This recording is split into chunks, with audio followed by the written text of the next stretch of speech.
are back with a new episode of No One Asked Us. I'm Craig Choate. That's Logan Lee. This is episode 19 of our show. Follow us on Twitter at No One Asked Us Pod, at Craig W. Choate, at The Logan Lee. All of those are on the screen on YouTube for those listening. Hit us up on all of our social media, our YouTube page. Like, subscribe, share. Email us if you have something that you would like for us to talk about. Thanks for listening for the first 18, and retweet and get all your friends to listen. Logan, are you in a good mood? I'm just dancing, man. Just enjoying life. Living life. Just living life to the fullest, man. Are you fully rejuvenated? Like, you got a second life in you? You had a pretty good weekend, right? I'm so tired. I'm so tired. Traveling time zones and getting back late and no sleep there. Oh man, it was rough. Had a good time, but I'm a little tired. Where were you guys at? We were just west of Denver in the mountains in Colorado. So is it like a secluded trip, or did you guys go out and do stuff? No, we went out and did stuff, but we didn't stay. I mean, we were 2 hours from Denver. So there wasn't a lot of it wasn't a ton of civilization around. So Friday night when we got there, we kind of just, stayed out at the place we were staying and, grilled out there and just hung out there. And then Saturday the weather wasn't very good. That was the unfortunate part. Saturday was going to be the day where we were going to be able to go out and, hike or explore, just whatever you do in the mountains. And unfortunately, it pretty much just rained off and on all day long. So we did go to one of the nearby towns. It was kind of like a little touristy town. Had a bunch of shops and restaurants and stuff. So we kind of just went there for the day and walked the main drag at the town and, ate and drank there and stuff. So it was a good time. Had a lot of fun. But yeah, the travel for just a 3-day trip was brutal. Got home pretty late last night. So yeah. I'm going to be dragging about 9 o'clock tonight. I can already tell. So but other than that, we're good. Yeah. Well, welcome back. I'm glad Thank you. Glad you had a good trip. Were you out of town this weekend? I feel like it's usually one of us is away from our house, our home base every weekend. So was it me this weekend? It was you. I was home. I was dog sitting both dogs this weekend. Oh, good for you. Yeah. Good for you. Yeah. We always talk about how we never have a consistent schedule for this thing. And I was thinking about we also always mention that we're going to go on Sundays, do the show on Sunday nights regularly, but that's hard to do when one or both of us is always traveling on Sunday. So I don't know that we'll ever be on that schedule. Yeah, I mean, I'll say it. Let's be honest. For sure, next weekend it won't be. No, for sure. We're both going to be for the holidays. Yeah, and it's always we're never. I travel to where you are, but rarely ever are you in the same town that I'm at the same time. It's weird. I haven't seen you in person in 15 years. So that's a good question. When was the last time? A couple years ago when you were up here for Illinois basketball, which can be a nice little segue into. Look at this. Look at that. Didn't even plan it, man. That was not planned, but yeah, that's our first topic of the show. To explain what I was getting at is the last time you were in South Bend was when Illinois basketball came up and played here at Notre Dame, and you came up to cover the game for WCIA, and then you stayed with me and then drove back the next day. Yeah. So go ahead, Craig. Where are we going with this? Illinois basketball is playing Notre Dame again.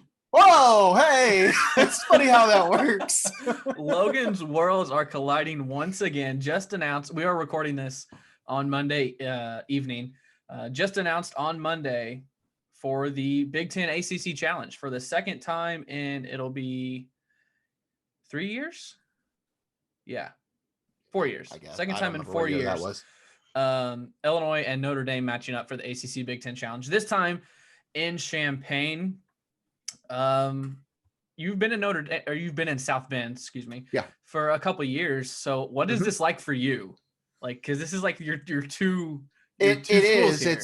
It is. I mean, it's kind of bizarre. It was nice a couple of years ago when the game was here. So I was a chance for me to actually go see Illinois play and not have to drive 3 hours or whatever to do it. So that was the last time I was at an Illinois sporting event, I think. I couldn't tell you the time before that when it would have been. So I mean, that was nice. I mean, obviously it's cool that it's happening again. Um, Being in Champaign, it's obviously not like super convenient for me to attend like it was the last time. But it's still, it's cool. I mean, it's definitely, as you said, definitely my worlds colliding a little bit. Yeah. So last time, the last game, it was November of 2018, I think. Yeah, November 27th of 2018. Yep. What I remember of that is a snowstorm. Yep. It snowed. Is torrential snowstorm? That's not a word. It snowed no, heavy. It is, but not for that. It snowed really heavy on my way from the arena to your place because I had a friend that was working in TV and he covered the game for a station in South Bend, and we were going to go out for drinks or dinner after. And I got out and I was like, I'm not going back out in this. I went to drop my stuff off at your place and I was going to go meet him for a drink or whatnot. But I just remember it being like a blizzard. Yeah. Yeah. I remember that. It was rough. I wouldn't want to take the station car out of that. Was that an HHR? Did you have the HHR at that point? No, I think they had moved to the Jeeps. Okay. So yeah, I believe I had a Jeep. But yeah, I agree. That's a good point. Do you remember the game? A little bit. I know Illinois lost. Yeah, they had a shot at the buzzer. They were down by 13 with 6 minutes left. Yeah. Yep. They were down 65-52 with 6.5 minutes left. I should have pulled this up. Everyone thought it was over. I mean, I'm sitting on the baseline like, what the heck's going on? Notre Dame was 5-1 at the time. Illinois was 2-4. And Trent Frazier, like, he had a good look, missed a shot at the buzzer that would have won it. And he actually tweeted on Monday. He tweeted today, I need my revenge. Yeah. So he's already looking forward to it. My initial thought was normally, like last year they had Illinois and Duke. Illinois was a top 10 team. Duke was a top 10 team. Is Notre Dame supposed to be that good? Because I thought they were pretty average or below average in the ACC. So if Notre Dame, sorry, did I say Illinois? No, you didn't. But I have a response to your question already. I was going to let you finish. Oh, okay. Well, my point is Notre Dame notoriously that, or like, are they supposed to be that good? Because I didn't think they were. Is Illinois supposed to be good? I mean, Illinois, let's be honest with ourselves. They're not going to have their 2 All-Americans. Yeah, but are they even going to be a preseason top 25 team? No. But so in the bracketology, that's the thing. In bracketology, Notre Dame has a 10 seed in the bracketology. Illinois has a 6. And now again, it's early. So I guess Notre Dame is a tournament team, but that's bubble. And a 6 seed isn't really bubble. I don't see, I don't know. Maybe my eyes are orange and blue and my glasses are orange and blue right now, but that was my first take.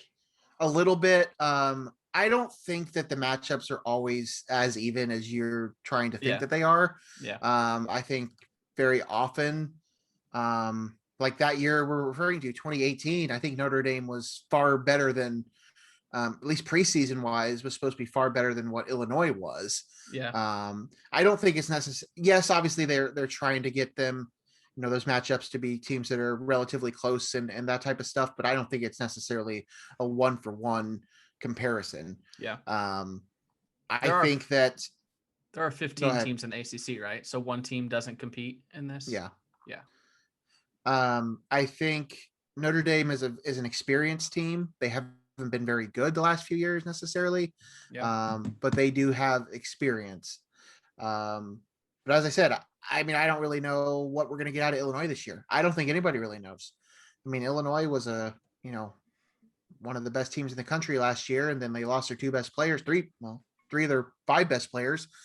And now you don't really know what you're going to get. So to answer your question, is Notre Dame to that level? No, probably not. But I don't really know what level Illinois is either. So that's true. I mean, they're not going to put Illinois up against Duke or Carolina. If they don't have Io or Kofi there to headline that. So I don't know. I don't hate it, but again, I think it's just kind of, it's a good regional matchup. It's, there's a lot to it. So yeah, I like it.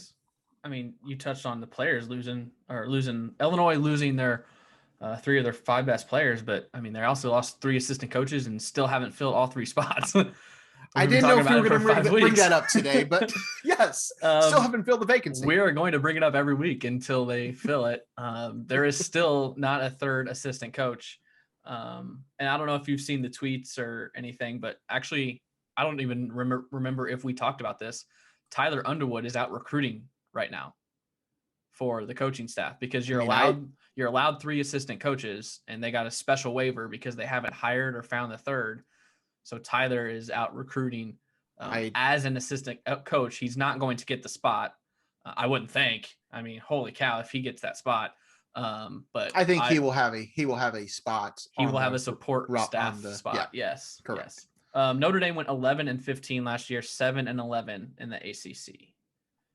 For reference, but just to throw that out there. Yeah, I mean, I'm looking at the Big Ten ACC challenge stuff now, and I'm just looking at it thinking like, I don't know that there's any. I mean, you're obviously going to get Carolina and Duke, and I'll run through the schedule just real quick. Illinois is the first night of it. I think it starts with Iowa at Virginia, followed by Notre Dame at Illinois. That's on November 29th. And then on the 30th, you get 6 games. This is a good one. Florida State at Purdue. I think Purdue could win the Big Ten. Early Big Ten pick could be Purdue. Indiana at Syracuse. Minnesota at Pittsburgh. Another good one. Duke at Ohio State. Clemson at Rutgers. Northwestern at Wake Forest. So a couple of good games that night. And then December 1st, Virginia Tech at Maryland. Louisville at Michigan State. Could be a good one. I don't know what Louisville's got, but Michigan State, it always retools. They're always good. Miami at Penn State, another good one. Michigan at North Carolina, maybe the best one of that night. Wisconsin at Georgia Tech, and Nebraska at NC State. So that's the 14 games of the Big Ten ACC Challenge. Quickly, do you know what ACC team is not included? I haven't been staring at this long enough to think about it. It just crossed my mind. I have no idea. I don't expect you to know either. I could come up with it eventually, but just looking at it right now, I'm not sure. Yeah, I don't expect you to know that. Just of note, Coach K's final game in the Big Ten ACC Challenge will be on the road, not at home. His last home game of the ACC Big Ten Challenge was against Illinois. Yeah, it was. And yeah, we know how that went. Yeah. Now it's going to bug me to figure out who this last team is, and I don't know. I'm going to not think about it because it was just a quick thought. Wasn't sure if you would know or not. They finished last in the ACC last year. So who's a notoriously bad team? ACC school? Yes. Oh gosh, I don't know. Boston College. Oh yeah, okay. Boston College, not it would have made for bad content for me to sit there and guess that for 30 seconds to try to figure it out. So. Right.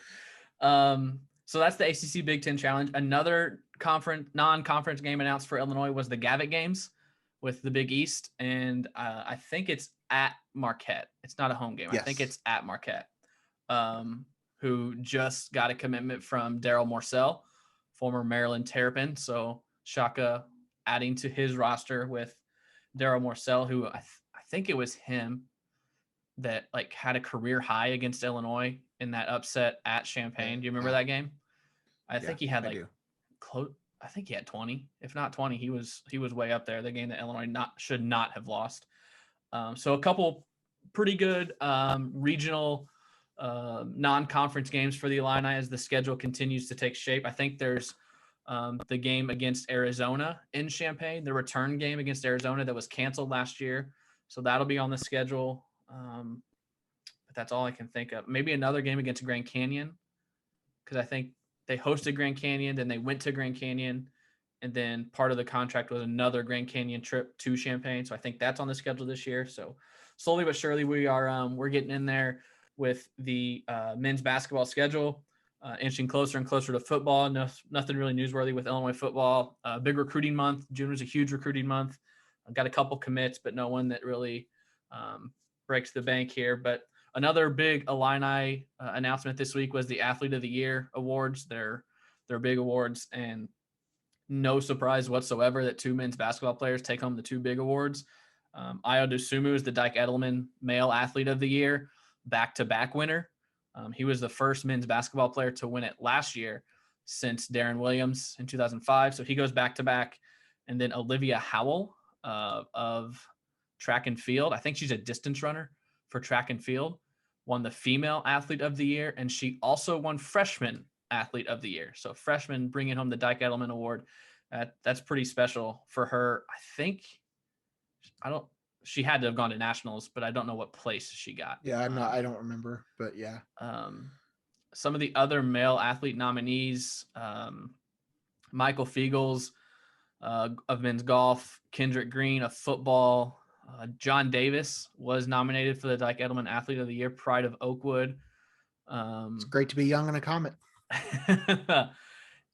Ian Skirky of gymnastics, Manning Plater, track and field, Lucas Bird of wrestling, and Alex Kovacevic of men's tennis, and Jackson Raper of baseball. So those were the male nominees. Not as many female. Tristan Nowland of golf, Rebecca Craddock, cross country, Kendra Pasquale of soccer, Kaylee Powell, softball, and Abby Gabush of swimming and diving, and then Olivia Howe. And then the other award was the Male Freshman of the Year award. And no surprise, Andre Curbelo brings that one home. He beat out Lucas Bird, also nominated for that. Hunter Heck, Tyler Seduth of track and field. Hunter Heck was tennis. Justin Janis of baseball, Tyler Cushing cross country, Logan Myers of gymnastics, and Isaiah Williams was the football nominee for freshman of the year. It's crazy to me that he was considered a freshman this year. Yeah. It is just insane because I feel like he's been on campus for 5 years. So yeah, when they tweeted the nominees out, I was like, there's no doubt about who the male athlete is. Female, there wasn't a clear cut. I know you don't follow the Olympic sports and non-revenue sports as much, but I knew all of the names on there, and I didn't know who they would go with, honestly. So I know it's always a big. They started this a couple years ago. They called it the Oskies. Like at the end of the year, it's like their Oscars or their Grammys. All the athletes would go to the State Farm Center, and they had a big ceremony and a speaker and presented all the awards. And they made a really big deal of it. I covered it every year because it was on like a Saturday night or a Sunday night. Obviously, they haven't been able to do that, so they just announced them virtually this year. But it's always kind of the bow on the end of the athletic year to honor those athletes that represented Illinois really well. That men's nominee list is incredible. Yeah. Kendrick Green's in the NFL. John Davis breaking records. Fiegels All-American for golf. I mean, Illinois got some athletes on both sides. It's loaded. It was definitely loaded for sure. But yeah, that was going to be Io's first team All-American for sure. Yeah. Like that's just no way around that one. Yeah, we'll talk Io a little bit more here in the coming days, coming weeks. His draft stock. We'll see how he did at the combine once reports start coming out. But he didn't shoot or play 5-on-5, or he maybe he shot, but he didn't play 5-on-5 or any scrimmages or anything like that. He just tested and graded out, which I thought was interesting. But we'll talk about that here in a little bit. While we're still on college, you've been watching the College World Series? Yeah, a little bit. Had it on over the weekend while we were hanging out at the house. There's a lot going on there. A lot of controversy. A lot of drama. A lot of drama. Off the field drama. Yeah. As so goes 2020/2021. COVID reared its ugly head against the North Carolina State Wolfpack. NC State upset Arkansas in the Super Regional. The number one team in the country was Arkansas was. And NC State upset them at Arkansas to get their spot. And they were running through in Omaha. And then did they win their first game against Vandy? Yeah, I think so. Well, no, I think that. I don't think they did. I don't think they did. But they started. No. They got to the semifinals where you have you win 2 out of 3 and you go to the championship series. So they got to the semifinal series, and like the morning of game 1 of that series, reports started coming out that there was a COVID positive with NC State, and they still let them play, but with 13 players. Only 13 players were cleared to play. I know they had their like backup catcher starting in left field. They had a starting pitcher at first base. I think they had four pitchers and 8 position players, whatever that comes out to, 9 position players. It was a cluster, but they hung right with Vandy. Vandy's one of the best programs in the country. Kumar Rocker and Jack Leiter, 2 of the top 5 prospects in the MLB draft. I think Rocker was throwing that day. But they hung right with them. They lost 3-1. I mean, they had a chance right there with 13 players. And then like they're supposed to play game 2 the next day. I forgot what day of the week this was. It was like Wednesday, Thursday, maybe Thursday, Friday. I think it was Thursday, Friday. It was Thursday, Friday. Yeah. So overnight between Thursday and Friday, it was like 1:30 a.m. here. I was asleep, but I woke up to it. The NCAA was like, no contest for NC State. Vandy advances. Like in the middle of the night, they announced. No, this was like Saturday. Was it? Yeah, this was over the weekend when all this. Yeah, it was on Saturday. I'm pretty sure. Okay. Well, whatever day that they were supposed to play, like in the middle of the night, the NCAA releases that. Was it the night of the rain delay? Yeah. It was okay. So Texas and Mississippi State are the other 2 teams, and that game got delayed like 4 hours because of rain in Omaha. And so before that game was over, I think the NCAA canceled the rest of the NC State Vandy series and just pushed Vandy through. I know you said you read an article today. So is there any more details from this? No, it was a good article that kind of laid out the timeline of how it all went down, just to kind of explain it a little bit. Because I mean, I knew it was happening, but I wasn't fully paying attention this weekend. Obviously, as I said, I was kind of doing some other stuff. So, but no, it just kind of laid out as we've talked about the timeline of how everything shook out. They essentially had one guy test positive, and then a second guy, and then with contact tracing, once it hit 4, then it became a situation where they had to test everybody. And so that's when they lost, all those guys, as you talked about. So it was just kind of a domino effect of everything that came of it. But it's unfortunate for them. It really is, for NC State, because as you talked about, they were on quite the run. And yeah, they were playing with Vandy. But I think the biggest issue that I think both you and I have, has to deal with how the whole thing was handled. Mm-hmm. And I understand a lot of it is, it's not the easiest thing to do, with the testing and get everything out. I mean, you're trying to do this in a matter of hours. But the way they handled that, and then for them to tweet out about the attendance that was at the game, like there was just a lot of like questionable things that I think were happening here. That I just didn't really think were ethical, with how they handled it. And again, I can't blame the NCAA for all of it, because they did what they had to do. But I don't know, some of the aftermath is a little questionable, I think, personally. Yeah. I saw someone screenshotted a chat from an NC State player, I believe they were talking to, and it said that non-vaccinated players had to get tested the entire time. Vaccinated players did not have to. Right. And the positives came from the vaccinated players.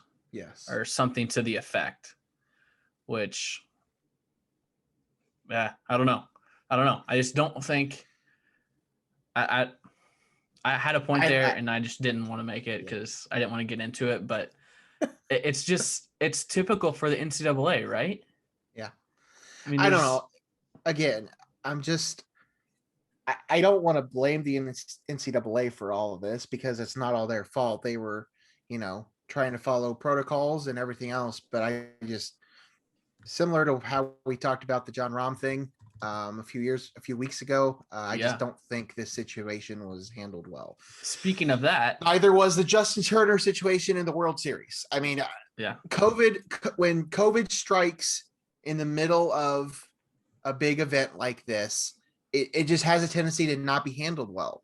Yeah. And there's not really a rule book for this. Now, granted, we're more than 12 months into this thing, so they should have a better idea of it. But in that article that you mentioned, that article I did read, they talked about how the NCAA has had all these championships all year long.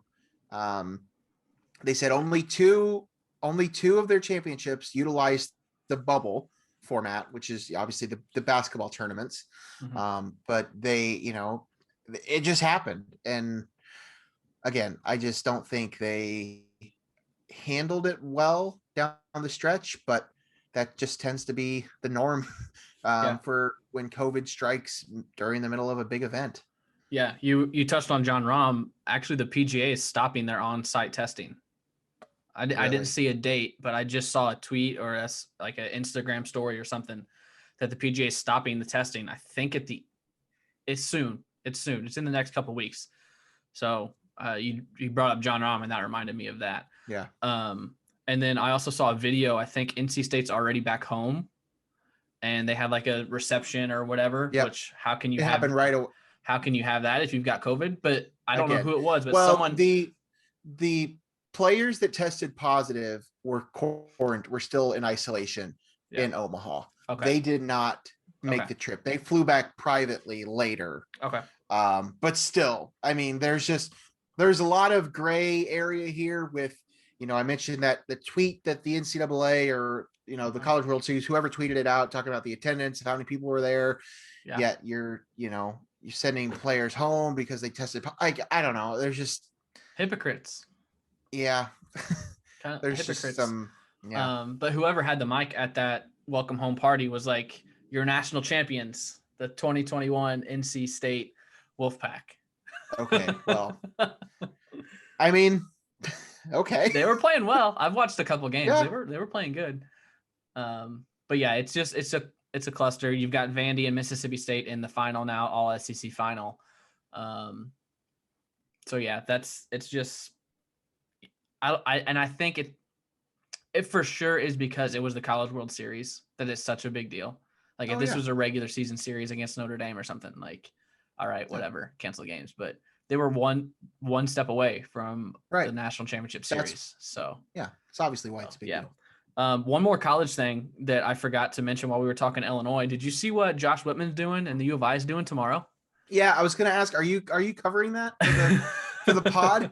Did you get your? You don't need a credential for this. It's open to the public. It's open to the public. Yeah. So you need to go and ask questions, and we can air it on the show. We've talked about name, image, and likeness on here, and it's coming to the state of Illinois. All of the Illinois athletes are tweeting like, "Hey, July 1st, hit me up. I'll do whatever you need. I got to make some money." It's funny to see all that, but good for them. All of my media friends and everyone was tweeting about this today because it's pretty unique.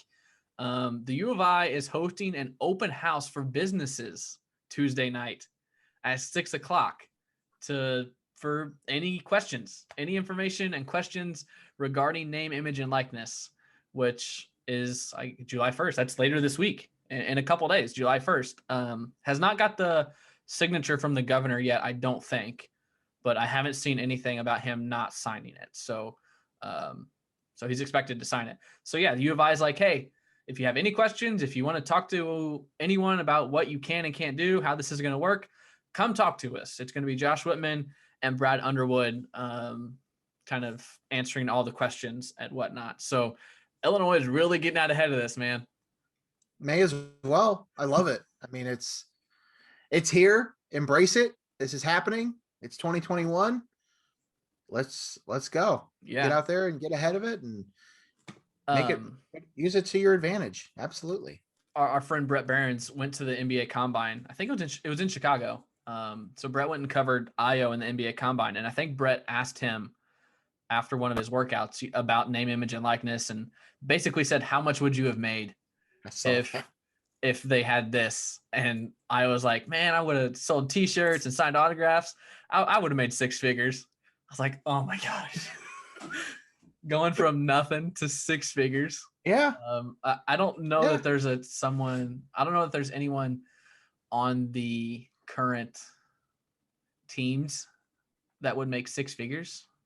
No. I don't think Trent or Curbelo or anybody would make six figures. Hold on. Do you have a guest? I think we've got a guest. Just a second. Oh, okay. Wonderful. And he goes away. Do do do do do do do. Do do do do do do do do do do do do do do do do do. You can hear him. Do. Look Oh, there he is. Look at There's my this. favorite Pokemon. Hey, buddy, how are you? Terrorizing the house? Say hi. Licking the mic. as he should. I'm sure it tastes delicious. All right. He just wanted to say hi. He was pawing at the Hello, door. Onyx. Look up here. Happy to see you. He's This will guarantee that we get at least 50 downloads or views or listens or anything. It's a guarantee. I think he was born March 5th, so March. Oh, Almost 4 months old. wow. He's been good though. He's been good. Hi. Yeah. All right. Let me get back to the show. Okay.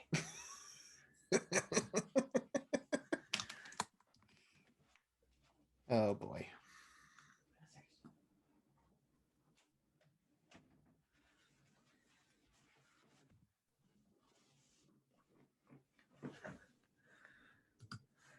Special guest star Onyx.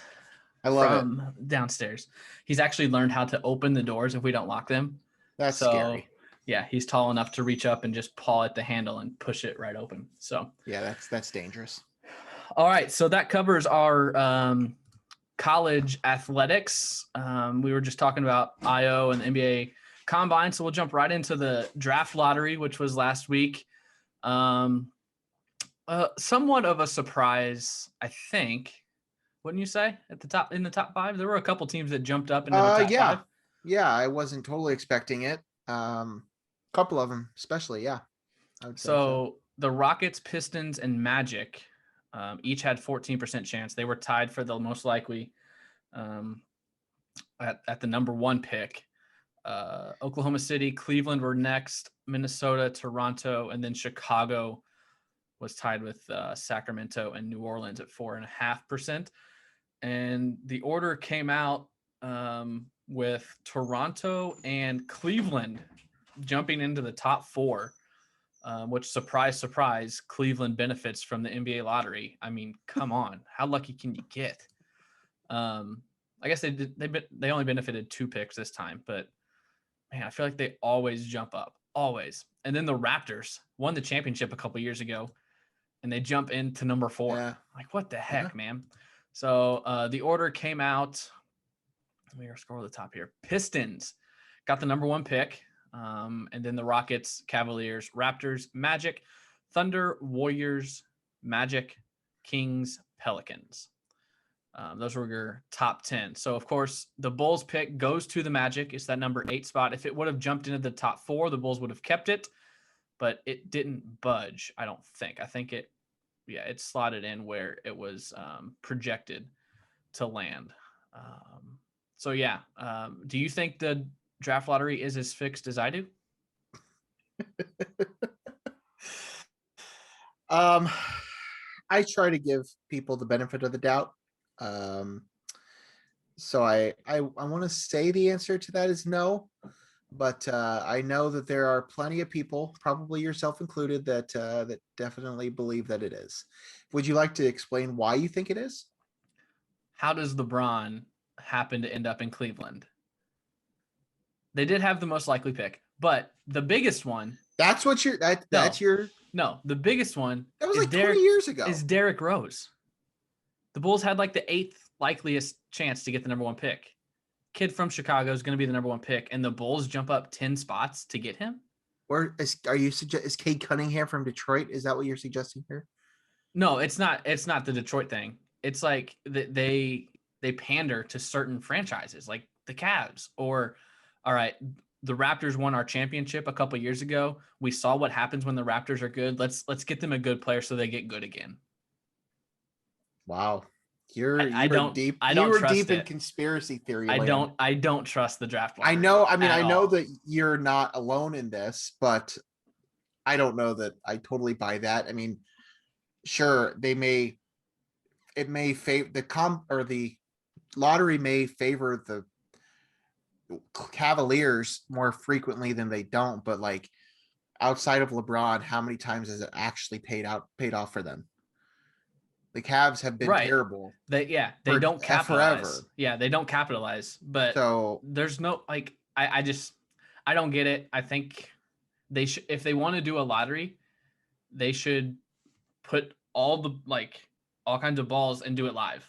Like actually show it being done so people know we're not cheating and we're not making the draft order ourselves. well, that's fair. I mean, I'm not saying it's the best. I'm not saying it's the best process by any stretch, but I don't totally buy into that theory. But I get it. I get where you're coming from. I guess my thing is when there is a storyline or a player, there's some influence in the order. Does that make sense? So, are you suggesting there's a storyline this year? No, not necessarily. No. Okay. No, but like LeBron, Rose, like when the guys have a chance to go somewhere that means a little bit more, I think the NBA might be like, let's make sure that they get that pick.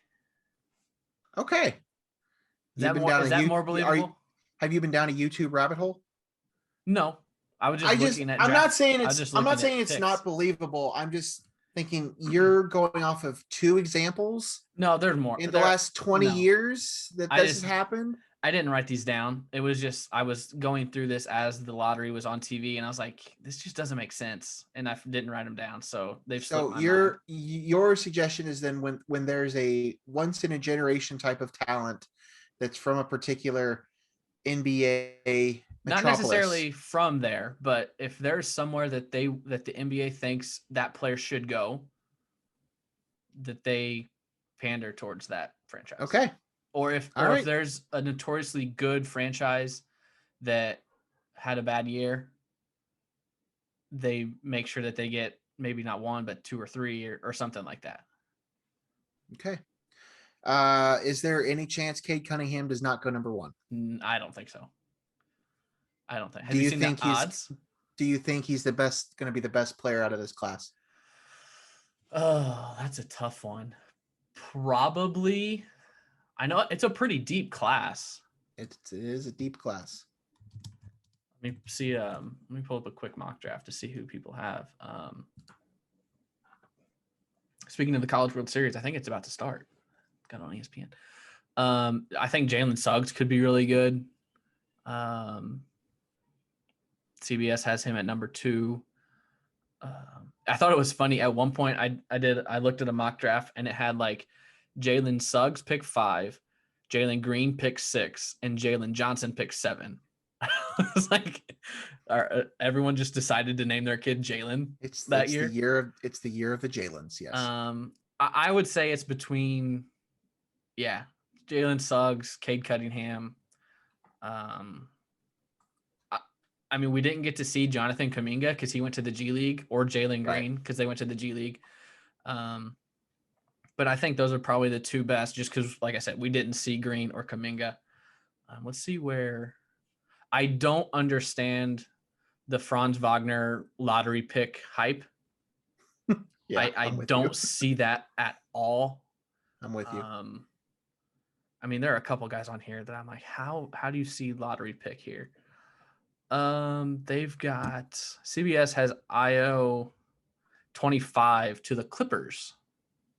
And that's kind of where he's fluttering. We'll get more into mock drafts and stuff when it gets closer to the draft. But yeah, he's kind of hovering in that 23 to 26 pick range with a lot of mock drafts I've seen. Let's update the NBA playoffs. What's going on there? Go Suns! Yeah. Go Suns! We were recording Monday, so they're tipping off here in a couple hours for game 5, but they have a 3-1 series lead as of recording. The Bucks took a 2-1 series lead over the Hawks on Sunday night. Chris Paul is back for the Suns. Kawhi Leonard is not back for the Clippers. I haven't seen the status for tonight. Is he out tonight too? I haven't seen the update. And then Trae Young sprained his ankle last night for the Hawks before Chris Middleton just went in fuego in the fourth quarter to pull Milwaukee out. Do you think it holds? Do you think it's a Suns? Time Chris Middleton showed up in the playoffs. Do you think it's a Suns Bucks final? Yeah, I don't know that, especially if Kawhi's not going to play. Yeah. That's a big loss. Yeah, the Suns are playing really well. And without Trae Young, the Hawks are definitely in trouble. So, I think we're looking at Suns Bucks, which is sexy. Yeah, right. Sexy for the NBA. I mean, it's at least superstar players, but yeah, the league at this point, the league probably is pulling for. Well, I mean, they can't really go wrong. Either Giannis gets a ring, or Chris Paul gets a ring. Yeah, I think Chris Paul at least making the finals is good. I mean, it's great for him and great for the league. But he's one of the greatest point guards to ever do it. He's never been this far, and it's weird that he's gonna do it with Phoenix. Like he's been with the Clippers, he's been with the Rockets, he went with the Thunder for a little bit. Like I guess Thunder would have been a little more weird than the Suns, but like I don't know. He's so good, man. He's so good. And I've thought for a couple of years, he's kind of like Kershaw. Like, all right, they're gonna fall. They're gonna start falling eventually. They're gonna start falling eventually. But they continue to just be excellent, which is incredible. Yeah. So Suns play Monday night, which obviously this won't be out till Tuesday, so we won't know the result. And then it just alternates every other day. So that is our NBA. Did you want to talk about Team USA? Do you see they finally they give us a roster for basketball? I did see that. There's not a lot of size. Not a lot of size. That's my biggest takeaway. I'm pretty sure Kevin Durant's the tallest player on the team, and the only guy that's over like 6'9". Oh, is he playing? I didn't think he was playing. Yeah, Durant's playing. It's like Bam Adebayo, who's like 6'9", 6'10". I do like Bam Adebayo. Draymond, who's a short 4. Kevin Love. There's not a ton of size. I mean, obviously it's Team USA. I mean that's just a microcosm of what the NBA is right now. Oh, absolutely. Yeah, that's what I was gonna get at is they're obviously talented big men in the league, but the league is dominated by 6'9", 6'8", 6'9" wings. I mean that's holy cow. Devin Booker has agreed to play. So if the Suns go on, like if the finals go 7 games, he's going to leave immediately from the finals and go to Tokyo, right? Right. That's crazy. Yeah. There is a bull, Zach LaVine.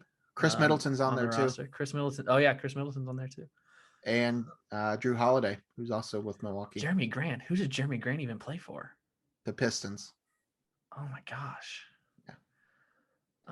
There's definitely some lesser names on the list, but there was something. I don't know who it was. Was it Jalen Rose maybe that made a comment about Kevin Love that y'all should go check out? I don't think I saw it. But spend a little more time on the NBA than I thought we would. Let's move on to the NBA because we got we're gonna fill out our All-Star bracket here coming up. We should have teased that at the beginning of the show. But yeah, we're gonna fill out our All-Star bracket. All-Star break's coming up here in a couple weeks, and the finalists were announced. So we're gonna fill out ours. But first, and maybe the most newsworthy thing that happened in sports last week, maybe, was the inspecting for foreign substances on the pitchers. Oh my God. So they implemented this rule, and basically the opposing coach at any time can ask the umpires to check the pitcher for a foreign substance. Yeah. I'm pretty sure it's any time. Am I correct there? Yes, I think so. And are they doing that between each inning, or does the manager have to request that as well? I think they're doing it. I don't know. I don't know what the guidelines are. To me, it seems like automatically as a pitcher leaves the mound after they get the third out of the inning, the ump is coming and checking his glove and his hat and all that stuff. Yeah. So that went into effect earlier this week, and the first night, just chaos. Yeah. As we expected. Right. I mean, it was the biggest one was Max Scherzer, who one of the best pitchers of our generation, maybe of all time. He was mowing down the Phillies, and they checked him twice after he came off the mound. But then another time, Joe Girardi requested it with runners on first and third, like right in the middle of the inning. Girardi's like, "Hey, can we check him?" And the umpires went out, and Scherzer just threw his hands up, like, "What is going on?" And like he started taking his baseball pants off and like threw his hat. And Sergio Romo did the same thing. He like took his pants off. It is insane to me it's that ridiculous. The manager can just be like, "Hey, we need to check him." And Clayton Kershaw brought up a great point that there needs to be a punishment for the opposing manager if you ask for a check and you don't find anything. Because like he said, Girardi wanted a check in the middle of the inning with runners on first and third. Like you're throwing the game out of rhythm here. You're having a negative impact on the pitcher's rhythm when you do that. And it's what Girardi wanted. He did. Oh yeah, absolutely. That was intentional. Yes. That was just as much gamesmanship out of Girardi as it was actually wanting to check for any sort of substance. Yeah. And Girardi's his reasoning was, and he said it after the game, he said that Scherzer was rubbing his hands through his hair, and he's never done that before. And Scherzer answered, because Scherzer's, I guess, media was after Girardi's media. So Girardi had already answered, and someone told Scherzer what Girardi said. And he had a reasoning for it. I don't remember what it was. Something about, if you take this away, like the only place I can get any sweat from is like the back of my head or in my head or something. So if you're checking between each inning, what's the point of allowing the coaches to basically challenge?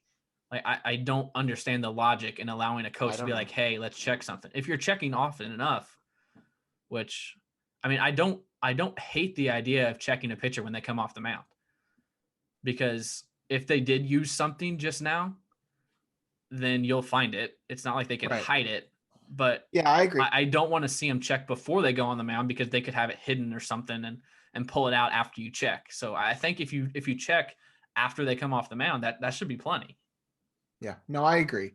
I don't like that this is happening during the season. Yeah. For one, we've talked about that already. Yeah. And they need to come up with something better, because pitchers have made it abundantly clear that they need some sort of substance. They've been using sunscreen and rosin for years to do this stuff, and now their baseball's saying you can't use that either.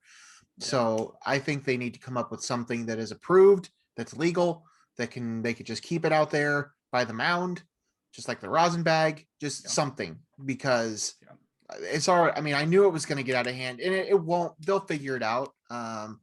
But the main thing here is I just hate that this is happening during the season. I understand that they needed to do it, but I wish they would have figured this out beforehand. Yeah. Me and you both are deep into fantasy baseball, so we follow players other than on the teams we follow. Have you noticed any pitchers in particular numbers falling since this happened? No, my team's just bad. Not really. I mean, I'm sure it's definitely happening somewhere, but yeah. So I've got Garrett Cole in one, and he's had a couple rough outings since this all came out. I know Walker Buehler, someone had the graphic of his spin rate, and since I think because they were playing the Cubs, a couple nights ago, since all the crackdown, his spin rates have really changed. So people are like, all right, he was definitely using something. So I agree, though. They should not have. Yeah. They should not have done this midseason. They should have waited and put it in a CBA or something. I don't think they should have been using the substances they were using at all, but they need to come up with something better than just, we're going to stop all of it and we're going to stop it in the middle of June. Like that's just not cool for anybody.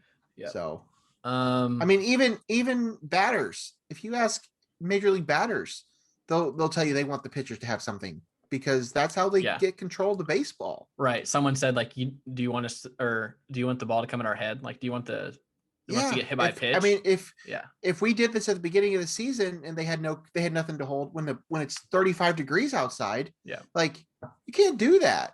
Yeah. I mean, it's just, I don't know.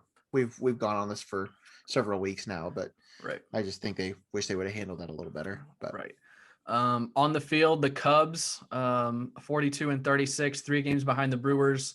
Awful June. Cubs are 4-6, their last 10. I don't want to hear it. Cardinals, remember when I asked you if the Cardinals were going to be buyers or sellers at the deadline? Sell. And you everyone. Cardinals are 37-41. I'll take Nolan Arenado. 8 games behind the Brewers for the division, 2-8 in their last 10 games. And you know who is going to stop the slump? You know who the Cardinals are throwing on the mound Monday night? Yadi Molina? Wade LeBlanc. That is the answer to all of our problems in St. Louis. Wade freaking LeBlanc. Just throw Matt Carpenter out there. Might as well, man. Might as well. White Sox are leading the division 45-32. They're 3-7 in their last 10, so they're not playing great baseball either. What would you want in exchange for Nolan Arenado? Oh gosh. I mean, you got him for nothing, so yeah. Even a slight upgrade from nothing. I'll give you Zach Davies and 4 teenagers for Nolan Arenado. No, I mean, I think the only people you keep in place are Goldschmidt, Arenado, Flaherty, Carlson.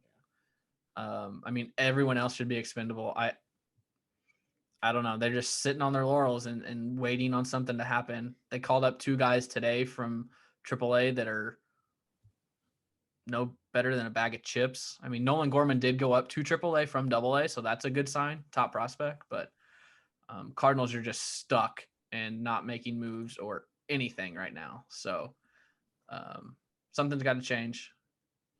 Gorman signed card. Okay. I tell you this story. I like it. I interviewed him a couple years ago. Did I tell you why I have this? No. So South Bend, we hosted the Midwest League All-Star game in 2019. Yeah. And they do we did a fan fest the night before where we had a home run derby and all this stuff, but there was a period of time where the players were down on the field signing autographs. And so after that was done, we had to go down on the field to clear the tables and the chairs and all that stuff to get ready for the home run derby. And I'm just clearing stuff out and just laying there on the ground. Somebody's Nolan Gorman card just laying there, signed. And I'm like, oh, I'm gonna take this. So it's been here. That's about the only signed card I have. I have a bunch of baseballs, but I'm gonna hang on to this. Yeah, I've got that baseball right there. Yeah. For those watching on YouTube, that's signed by Lance Berkman. Ooh, that's good. And then these 2 helmets, one is signed by Chris Carpenter, one is signed by Matt Holliday, and then I've got a 2011 World Series champion poster hung up, signed by John Jay.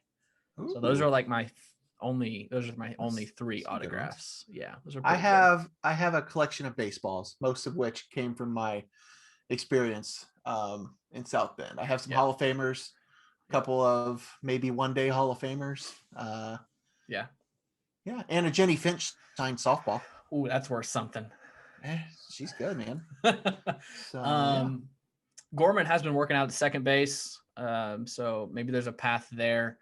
I wouldn't hate to see him work out in the outfield, but that's neither here nor there. Let's get to our All-Star ballots. You don't want to talk about the Cubs, or? Well, Cubs are fine. They're like in a wild card spot. We don't need to. They're not. They're not going to get a wild card spot. They have to win the darn division. That's true. They're not not going to do that. I think it was Trevor Valise from ESPN CU here, 93.5. He tweeted out the Brewers' schedule, like the last 50 days, was against all under 500 teams. So maybe they'll fall off. The Cubs' easier half is in the second half. And I think I know I'm going back to the Cardinals. That's what bothers me the most, is because they've played the Tigers, the Pirates, and there was one other bad team, Diamondbacks. Tonight we start the Diamondbacks. The schedule has really opened up, and the Cardinals have lost 5 of 6 to those teams who are awful. They lost 3 of 4 to the Pirates at home. Yeah. So. No, the Cubs have already seen the Dodgers several times and the Padres several times, and the Giants one series. So a lot of the bulk of their schedule, the difficult part of the schedule is already passed. But regardless, the Cubs need to address a few spots. And we'll see what happens if they have to play better, though, because if they continue to play like they are, they might become sellers as well. Yeah. But they need to address some issues for sure. Starting pitching and backup catcher amongst them. It'd be great if there was a starting pitcher and a backup catcher that would have been on this team when the season started. I wish that could have happened. I wonder if there's any way. No, that just seems too ridiculous to have Yu Darvish and Victor Caratini on the roster. That just seems like far-fetched. I don't. Anyway, go on. Moving on. Let's go to our All-Star ballots. I think our episode's running a little long here. No. We'll start with the American League. Okay. So the way the MLB did it this year was they opened it up to normal voting, and then they named 3 finalists who will then people vote on for the finalists. So the American League finalists will start at first base: Jose Abreu, Vlad Guerrero Jr., and Yuli Gurriel. White Sox, Blue Jays, and Astros. All double-digit home runs. Vlad's batting 342, Yuli's 333. Vlad's got 66 RBIs. Who you going with at first base, Logan Lee? I'm gonna go with Vlad Jr. I think that might be the most obvious pick of the entire All-Star game.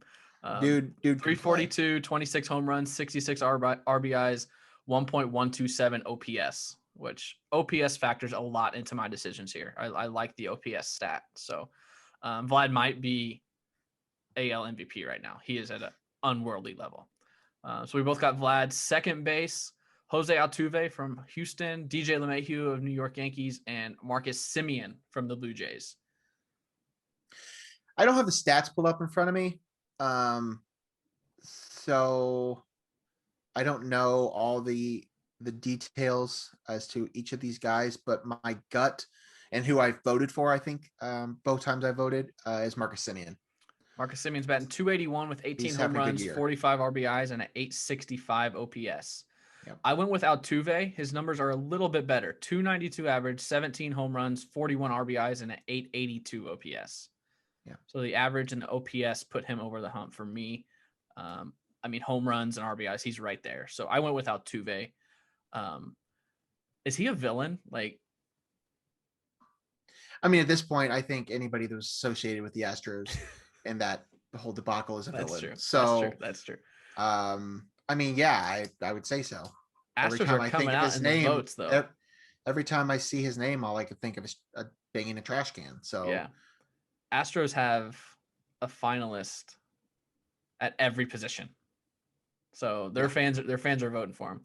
Moving on to third base, Alex Bregman from the Astros, Rafael Devers from the Blue Jays or Boston Red Sox, and Yohan Moncada from the White Sox. Who you got, Logan? I have Bregman on my fantasy team. I actually have Moncada now too. Bregman's hurt. I don't think he'll even be there for the All-Star game. I'll go with Devers. Yeah, Devers has by far the best numbers. He's having the better season. The other 283 average, 19 home runs, 64 RBIs, and a 926 OPS. Whew. 283 average, 19 home runs, 64 RBIs. Yeah, that's who it's clear and obvious there as well. Shortstop, Bo Bichette from the Blue Jays, Xander Bogaerts from the Red Sox, and Carlos Correa from the Astros. This one's pretty close. Who are you going with? I went with Bogaerts. The 330 average, 13 home runs, 46 RBIs, and 948 OPS. Just barely beating out Correa. I have Correa in a fantasy league, and he's been on fire the last month. Just for the sake of argument, I'm going to go with Bo Bichette. Oh, okay. I'm just going to go all in on the Blue Jays in that infield. The Blue Jays and the former MLB Stars sons. Yeah. Vlad Guerrero. Too bad we don't have Kevin Biggio on here. Yeah. That'd be a heck of a team. Yeah. I mean, Blue Jays have a good roster. They were my World Series pick preseason. Yes, they were. Then we moved to catcher, where catcher is slim pickings. Yasmani Grandal is batting 177 with 12 home runs. He's a finalist. Martin Maldonado from the Astros, 171 with 5 home runs, is a finalist. And Salvador Perez from the Royals, he is batting 277 with 18 home runs and 48 RBIs. Yeah, he's the clear front runner there. Yeah. Yes. There's a few NL catchers that can maybe contend with him, but there's nobody in the American League that was going to touch him. Yeah. He's about the only American League catcher that's having any sort of a good year. Yeah. And then we move to the outfield. Michael Brantley, Byron Buxton, Adolis Garcia, Randall Grichuk, Teoscar Hernandez, Aaron Judge, Cedric Mullins, Mike Trout, and Alex Verdugo. So you get 3 of these. Logan Lee, who are you going with? I'm going with the breakout star, Cedric Mullins. Yep. I'm going with other breakout star, Adolis Garcia. Okay. And I'm going to go with the GOAT, Mike Trout. Okay. Although Byron Buxton is he's up there for me. Although I think he's hurt again. He's hurt again. Yeah, he's been hurt all year, but he's batting. He can't stay healthy, but that would be the 3 I'd go with. Yeah, I do like Verdugo though. Buxton's batting 369 with 10 home runs, but only 19 RBIs. But yeah, he's been hurt like all year. Adolis Garcia, he's got 20 bombs. That's definitely worthy of it. I went Aaron Judge in his spot. That's fair. 285 average, 17 home runs for him. Maybe because he's on my fantasy team. I don't know. But yeah, my other 2 were the same. Cedric Mullins, man, what a year for him. Yeah. And I think the last American League spot is pretty obvious. DH, Yordan Alvarez, JD Martinez, or Shohei Ohtani. Shohei Ohtani. Yeah. Maybe AL MVP candidate. Him and Vlad are right up there. What he's doing this year, I don't know how long he can keep it up, but nope, I don't either. But I'm glad it's happening. 277 average, 25 home runs, 59 RBIs. So we were pretty similar there. I think we both got Vlad. We went different second baseman, different shortstops, and 1 different outfielder. So not quite exact, but pretty close. Our when we did the burger bracket, as I was putting it together, editing, I texted Logan that only one of our picks was different the entire bracket. So let's hope. I figured this would probably be the same. And I think the NL is where we might see some differences here. We'll start with first base again. Freddie Freeman from the Braves, Max Muncy from the Dodgers, and your Anthony Rizzo from your Cubs. I do love Anthony Rizzo. I really want to go with Freddie based on him being the MVP last season. But I know he's not having the best of seasons. I'm still going to go with Freddie. Okay. I love Tony Rizzo, but I'm glad he's there. I'm glad he's in the mix. If he makes the team in the end, that's fantastic. But I'm going to go with Freddie. I'm going to go with Max Muncy. Like I said, the OPS is the average in the OPS is big for me. I love the OPS stat. He just doesn't swing. He does. Yeah. He doesn't swing unless he has to. Right. But I'm going to go with Max Muncy. Freddie's a good pick. I think Rizzo's the third there. Yeah, I agree. Second base, a couple good candidates. I don't see how Gavin Lux got in there. I have him on fantasy, and he sucks. He's batting 230. Oh, he's terrible. I dropped him. Adam Frazier is batting 331 for the Pirates. Really good. And Ozzie Albies, 253, 12 bombs, 46 ribbies for the Braves. Who you got? Adam Frazier, yeah. I went with Send Albies. Adam Frazier to the All-Star game. The Pirates are terrible, but send Adam Frazier to the All-Star game. Yeah. Pirates are terrible, but they took 3 out of 4 from the Cardinals in St. Louis. Cardinals are terrible too. I must have a bias to the Braves because I took Albies here. I don't know why, because his OPS is lower, but he's got a lot more home runs and RBIs. He's a lot of pop in this stack. He's a lot of pop. And the pick I've been most looking forward to between us, third base. We do have Justin Turner in there, who's having a really good year, actually. 292, 12 home runs, 40 RBIs, 863 OPS. But the other 2 finalists, Chris Bryant and the Nolan Arenado. Who you got, Logan? Give me the numbers. Okay. Chris Bryant is batting 265 with 15 home runs, 41 RBIs, and 859 OPS. Terrible June. Nolan Arenado, did you get those? All those? Yeah. Nolan Arenado, 266, 15 home runs, 50 RBIs, and 828 OPS. I mean, it's a toss-up. Let's be honest. They're like the exact same stats. They are. Chris Bryant, as I said, has had a terrible June. He was looking like an MVP candidate for the first 2 months of this season. That's obviously not been the case as much. But the Cubs are a better team, and he's probably the only real shot they have to have a starter. So I'm going to go with Chris Bryant. And I mean, obviously there's some bias there, but that's the only starter they're going to get. So for the exact same reasons that you said, I'm going with Nolan Arenado. Except the fact that they're like 7 games under 500, and the Cubs are actually in second place in the division. But other than that, sure, that's fine. I mean, Arenado is the Cardinals' only chance to get a starter, because we'll get to catcher, and the Cubs have a shot there. The same. I don't know. Shortstop. Let's move to shortstop first. Javi Baez is batting .228, but he has 18 home runs, 48 RBIs, going up against Brandon Crawford, who's having a really good year. The Giants are the best team in baseball right now, but I don't think Javi can quite catch Fernando Tatis Jr. 294, 25 home runs, 55 RBIs. No. Yeah, that's obvious, right? That's all Tatis. Yeah, Tatis. Sure. All right. And here we get to catcher, another Cubs-Cardinals debate. Wilson Contreras is batting .227, 13 home runs, 30 RBIs, 746 OPS. Yadier Molina, .254, 7 home runs, 31 RBIs, 729 OPS. But Buster Posey, .326, 12 home runs, 27 RBIs, 967 OPS. Who you got? Buster Posey. Yeah.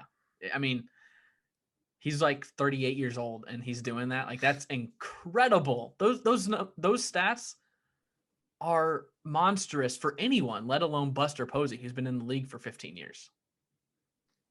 This is a great time for me to bring up a subject that I've been dying to talk about on this show for a long time, and I just haven't really wanted to. And now it's not the right time because we're in the middle of something else. The show's already going long, but I'm just going to ask the question. How many future Hall of Famers are in that group right there?